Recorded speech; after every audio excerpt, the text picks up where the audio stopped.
Ladies and gentlemen, it gives me immense joy to be back in this county of limitless potential, Homabay. It has been 62 eventful years since we took this historic step towards full independence through our hard work, determination, and self-belief.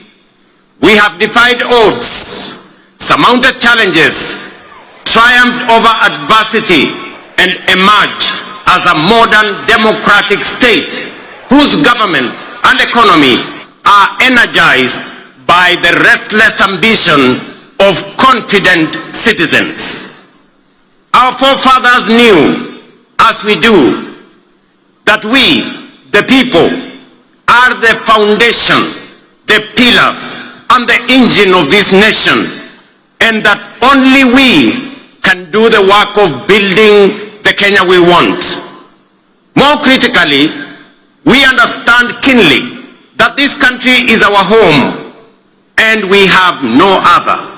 This is why wherever they go all over the world, Kenyans never forget their homeland and vigorously contribute to nation building. We are acutely aware that although we have given a decent account of ourselves since the first Madaraka day, we are quite far from where we ought to have reached. It is time for us to reflect on the state of our collective self-belief as a people, because without it, we lose all the opportunities that come with Madaraka. We all know that Kenya is not short of imaginative strategies and bold visions. In fact, so good are some of our plans that other countries have successfully implemented them and achieved impressive progress. Our biggest problem has always been one of implementation and execution. The faith to believe in our plans for change, the courage to execute, and the patience and focus to get it done. Some do not believe that we deserve the good that comes with positive change. Others think we are too poor or even in the wrong part of the world. Yet still, others do not want to see changes that benefit ordinary people or make life better for everyone.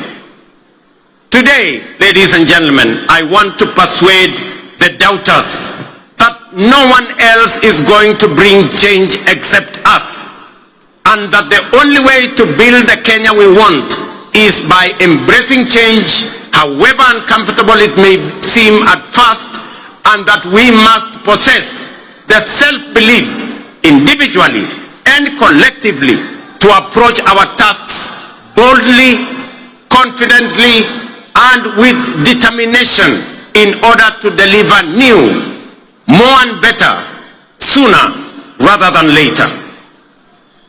Ladies and gentlemen, over 2.5 years ago, we embarked on an ambitious journey of national renewal powered by the bottom-up economic transformation agenda and rooted in the will and sovereign consent of the people of Kenya. Bottom-up is not just a mere slogan. Today, it is a lived reality for millions of Kenyans, transforming lives and reshaping destinies across the country day by day. This agenda is the expression of a deeper yearning among Kenyans to take control of their own fate and break free from a long history of hopelessness, dependence, and exclusion. This renewal of our commitment to deliver on the fundamental mandate of Madaraka is inspired by the enduring spirit of self-determination through which we vow to give ourselves not only what was denied us during colonialism, but also what every citizen and every human being deserves. That is liberty, dignity, security, and opportunity. Madaraka affirms our collective faith, shared across generations of Kenyan patriots, that through hard work, innovation, and resilience, our farmers, traders, young people, workers, and professionals will rise to the occasion. With the strength of our imagination and effort, we can and must transform this nation with the imagination of our own minds and the work of our own hands. I speak to you today with a deep conviction that our country is firmly on the path to stability and progress. We have weathered turbulent times, navigated serious challenges, and through courage, policy decisions pursued with resolve, we have not only stabilized our economy, but also charted a clear course to long-term prosperity. Since August 2022, Kenya has recorded an average annual growth of an average of 5%, outperforming the global average of 3.3% and the regional average of 3.8%. Just last month, the International Monetary Fund projected our GDP to reach US dollars 132 billion. That is 17 trillion Kenya shillings, making us the largest economy in our region and the 6th largest economy in our continent. At the same time, inflation has declined sharply from 9.6% in October 2022 to 3.8% in May this year, well below our target of 5% and bringing welcome relief to households and businesses. This reflects the strength of our economic fundamentals and the impact of our bold reforms. During the same period, the shilling appreciated by nearly 20% against the US dollar, from Kenya shillings 162 to Kenya shillings 129, making it one of the best performing currencies in the world. The central bank rate has decreased from 13 to 10%, lowering the cost of borrowing and spurring private sector activity. Additionally, our foreign exchange reserves now stand at US dollars 10 billion, extending our import cover from 2.5 to 4 months. Ladies and gentlemen, the affordable housing program stands as a powerful symbol of the socio-economic transformation underway across Kenya. Last week, I had the privilege of handing over keys to the first 1,080 social housing units in the new Mukuru estate in Nairobi. As I said then, while it was a life-changing moment for the new homeowners, it was equally one of the most profound and consequential days in my political career to witness how a deliberate government policy can uplift lives, restore dignity, and offer hope to communities that have long lived on the margins of our society. Vulnerable, forgotten, and neglected. It also marked a proud milestone for Kenya and demonstrated that ambitious national programs can be successfully implemented to deliver tangible benefits to ordinary citizens and fundamentally reshape our understanding of meaningful change. To see families move from the hardship of overcrowded slums to the relative comfort of permanent homes, complete with electricity, running water, and clean cooking gas, was a powerful reminder of what pro-people policies can deliver and the great things we can achieve together when we focus our thoughts and energy on possibilities and action rather than obstacles and doubt. A little over 2 years ago, many were skeptical when we said that ordinary Kenyans can begin owning homes through a rent-to-own model using the same amount they pay in rent. Today, that bold promise is being fulfilled.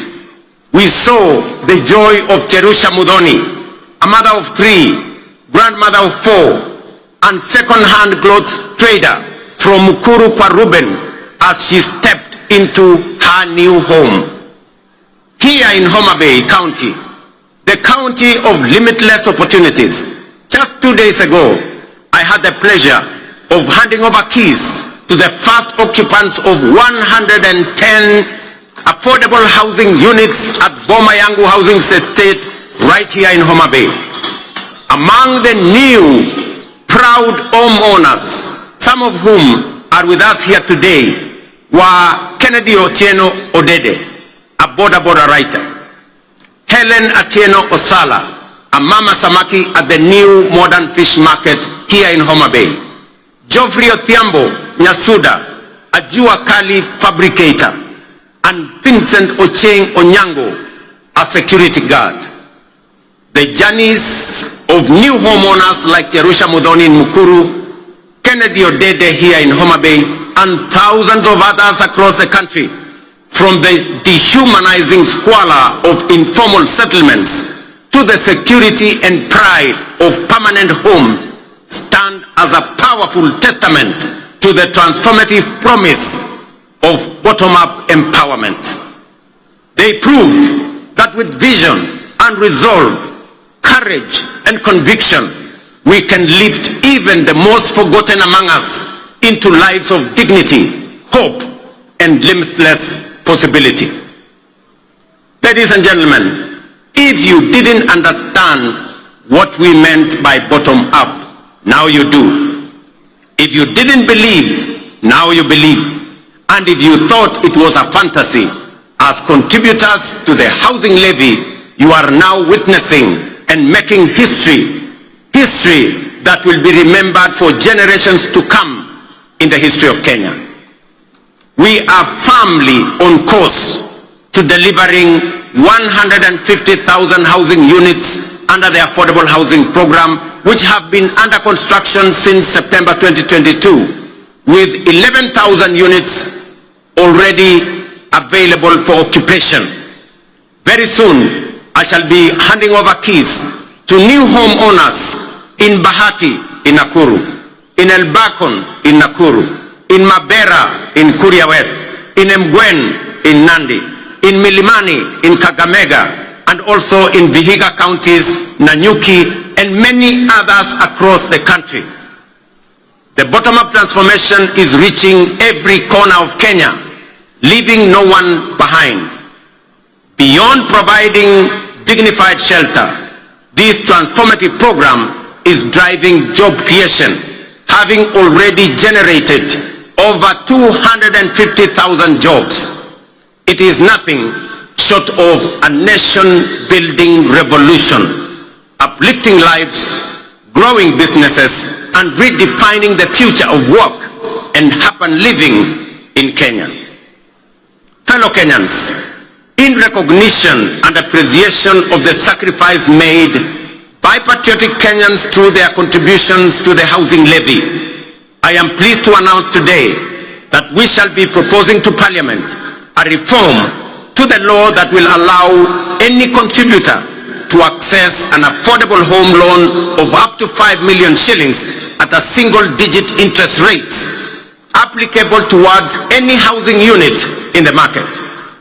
This facility will also enable contributors to offset existing mortgages, offering greater flexibility in their housing journey and allowing many to significantly ease their home financing costs. These reforms will ensure that every shilling contributed to the housing levy works for the contributor, whether through access to affordable housing, home loans, or mortgage relief. Ladies and gentlemen, word is beginning to get out throughout the nation that SHA is working, by which citizens mean that the transition challenges and teething problems are now behind us, and universal health coverage is now serving Kenyans and leaving no one behind. Since the rollout of Taifa Care in October 2024, 23 million Kenyans have so far registered with the Social Health Authority, a resounding vote of confidence in our reformed healthcare model. We are now recording an average of 50,000 new registrations every day, a clear testament to the fact that Kenyans have embraced a system designed to guarantee access to quality, affordable, and dignified healthcare for all of us. In just 8 months, SHA has disbursed Kenya shillings 43 billion in claims to facilities, with 4.5 million Kenyans having received treatment fully covered by SHA since its inception. For the first time in Kenya's history, under SHA, citizens can access free emergency services in all facilities funded by the government through the Emergency Critical and Chronic Illness Fund. This groundbreaking reform is eliminating the burden of mandatory deposits demanded by hospitals, especially during emergencies. To sustain this momentum, the government has allocated sufficient resources to fully fund primary healthcare services. Every registered Kenyan can now access care in public and SHA-contracted facilities at no cost. Taifa Care is universal in both word and deed. These healthcare services deliver transformation goes beyond the magnitude of numbers or of new beneficiaries to real impact on citizens. SHA is settling payments promptly, ensuring that no Kenyan is turned away due to lack of funds. Additionally, to expand access to comprehensive inpatient care, the Social Health Authority is prioritizing the enrollment of all Kenyans with a particular focus on those in the informal sector, many of whom were previously excluded under the now defunct National Health Insurance Fund. Although informal households account for approximately 80% of the population, they have historically faced significant barriers to access health insurance. So far, 1.7 million informal sector households have successfully enrolled and paid for social health insurance, a record achievement representing the highest number of informal sector enrollment in a single year in the history of Kenya. To address persistent challenges such as irregular premiums and other contributions among informal sector workers, we are introducing an innovative and inclusive payment solution called Lipa Sha Pole Pole or Lipa Sha Mos Mos. This initiative enables Kenyans to remit their annual SHA contributions through flexible, manageable installments, whether monthly, weekly, or even daily, based on their financial ability. It ensures families maintain continuous health coverage without financial strain, while simultaneously promoting the sustainability of the health insurance fund. Lipa Sha Pole Pole has been made possible through a strategic partnership between the Ministry of Health, the Ministry of Cooperatives and MSMEs, mobile network operators, and financial institutions through the Hustler Fund. The system is simple and accessible to citizens. Citizens can dial *147# and follow the prompts to enroll and begin their contributions immediately. In addition to enhancing access to health insurance, we have prioritized the availability of essential medical equipment in public health facilities, moving away from the previous managed equipment services model, which placed maintenance and service delivery responsibilities solely on county governments. We have adopted a more efficient approach under the National Equipment Supply Program. Under this new model, the national government, working in collaboration with county governments, engages directly with equipment manufacturers and suppliers to to deploy critical medical equipment based on county-specific needs. Payments are made on a fee-for-service basis aligned with the gazetted SHA tariffs. This output-based financing mechanism ensures that facilities are reimbursed only for actual services rendered, thereby enhancing accountability and guaranteeing the availability, functionality, and quality of medical services across public health institutions in our republic. I urge every Kenyan to take charge of their health by enrolling with the Social Health Authority so that together we can end the heartbreaking cycle where families are forced to auction their livestock, sell their land, or part with their life's possessions just to afford medical care. No Kenyan should choose between life-saving treatment and their dignity. Let us unite to build a healthcare system rooted in dignity, equality, and compassion, a system where access to care is a right, not a privilege for a few. Ladies and gentlemen, you will agree with me, fellow Kenyans, that the remarkable progress we are making in both affordable housing and Taifa Care has been made possible by the solidarity, trust, and commitment with which Kenyans have participated in and contributed to the realization of radical positive change on an unprecedented scale. The evidence before us of real progress with real impact on people's lives should encourage and inspire us to do even more together with greater confidence and to turn Kenya into the country we all aspire to belong. I extend my deepest gratitude to millions whose housing levy contributions are restoring dignity to fellow citizens who may never have had a dream of owning a decent home. I also thank all who support SHA and are helping us turn our vision of universal health coverage into a lived reality for millions across our country.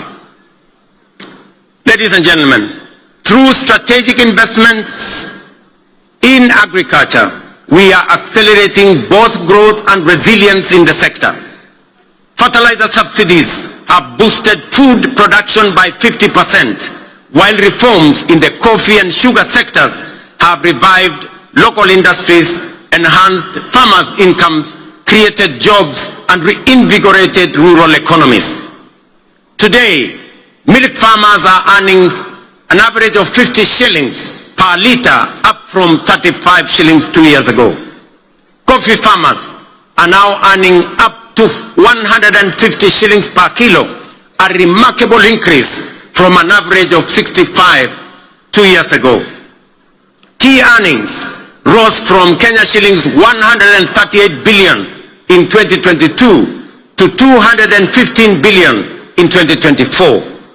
Sugar production surged from 490,000 metric tons in 2023 to 815,000 metric tons in 2024, enabling us to reduce sugar imports by 70%, while increasing farmers' earnings from 50 billion to 90 billion. We have intervened with consistency and focus to ensure sugarcane growers receive fair returns for their deliveries and that they get paid in full and on time. To anchor these gains sustainably, we must recognize that increasing the efficiency of milling plants is central to farmers' interest. Efficient mills are more profitable and offer farmers optimal returns.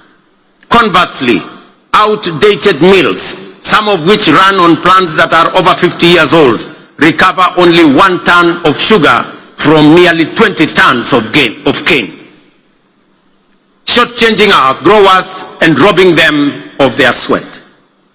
In this connection, the recent competitive leasing of 4 state-owned factories, Nzoia, Chemelil, Sony, and Moroni, is another strategic step to inject efficiency, restore profitability, and safeguard farmers' livelihoods. Our goal is to modernize the mills, ensure prompt payment to farmers, workers' salaries and wages, and transform these once struggling factories into productive and sustainable enterprises. For years, these factories were a financial burden on the exchequer, surviving only on repeated taxpayer-funded bailouts while failing to pay farmers and workers. The government of Kenya has acknowledged its limitations in managing these mills. Let it be clearly understood that neither the factories nor their assets, including land, have been sold. They remain public property, leased under strict terms to private sector players to deliver shared value and revive the industry for the benefit of farmers, workers, communities, the sector, and the nation. As we dedicate our efforts to nation building, we are also preparing Kenya to thrive in an increasingly competitive, complex future.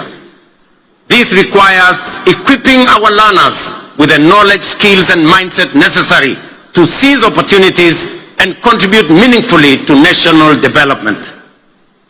Guided by bold recommendations from the Presidential Working Party on